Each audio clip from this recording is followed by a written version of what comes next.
Let's see how to put 4 images on one page.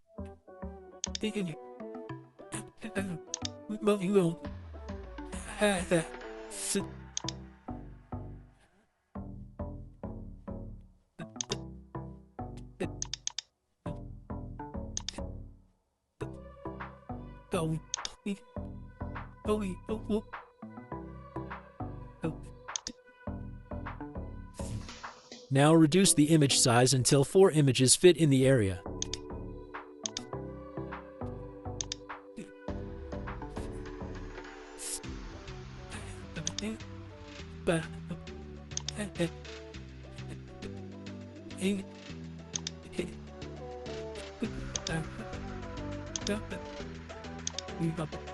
Now select another image and press F4 from the keyboard.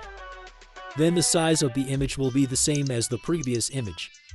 Similarly, select another image and press F4.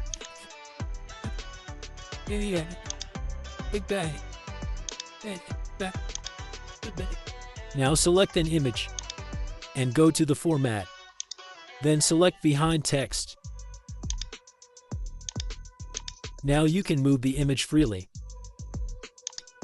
Similarly, do this process for all images.